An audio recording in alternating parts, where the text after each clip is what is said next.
Mehsana Unjha highway પર ભાંડુ ગામ પાસે બ્રિજનું નિર્માણ કાર્ય ચાલી રહ્યું છે, તેની સમય મર્યાદા 18 મહિના નક્કી કરાઈ હતી, પરંતુ આ સમય મર્યાદા પૂર્ણ થયાના 19 મહિના બાદ પણ બ્રિજનું માત્ર 20% જેટલું કામ જ પૂર્ણ થયું છે। આ બ્રિજના નિર્માણમાં વિલંબ માટે ફરી એક વખત ટેકનિકલ ક્ષતિ એટલે કે વીજ લાઇનને કારણભૂત ગણાવાઈ છે।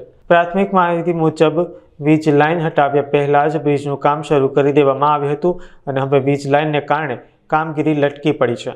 અંદાજિત 50 કરોડના બ્રિજને ટેન્ડર 20% ઊંચો ભાવ આપીને આપવામાં આવ્યું હતું, તેમ છતાં પણ કોન્ટ્રાક્ટર દ્વારા કામોમાં બેદરકારી દાખવવામાં આવી હોવાનો આક્ષેપ કરવામાં આવ્યો છે। આ અકસ્માત રોકવા માટેની કામગીરી હવે અકસ્માતનું કારણ બને તેવી શક્યતા છે।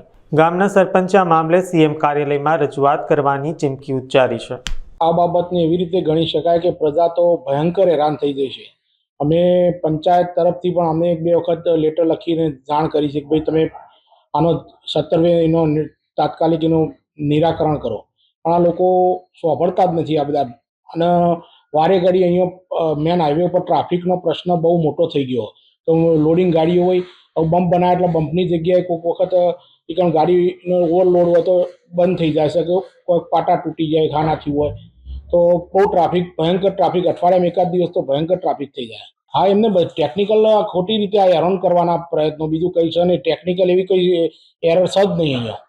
જે સાહેબ લાઇન છે એ બાજુમાં છે, જો પુલ બનાવી તો લાઇન છે જ નહીં, પણ આ ખોટી રીતે ગમે તેમ કરીને ટેન્ડર એમની જે ક્રિયા હોય પાછી પાડવાનો પ્રયત્ન હોય। પંચાયત તરફથી અમે આરએમસીને રજૂઆત કરેલી છે, સ્ટેટ હાઈવેને, અને હવે અમે મુખ્યમંત્રીને લેટર લખવાના છીએ કે ભાઈ ટૂંક સમયમાં અમે મુખ્યમંત્રીને લેટર કે આ ક્રિયા પૂરી થઈ જાય તો હવે પુલનું કામ થયું નથી, 10-15% થયું, અને અત્યારે હાલ બી ગોકળ ગતિ કામ ચાલે।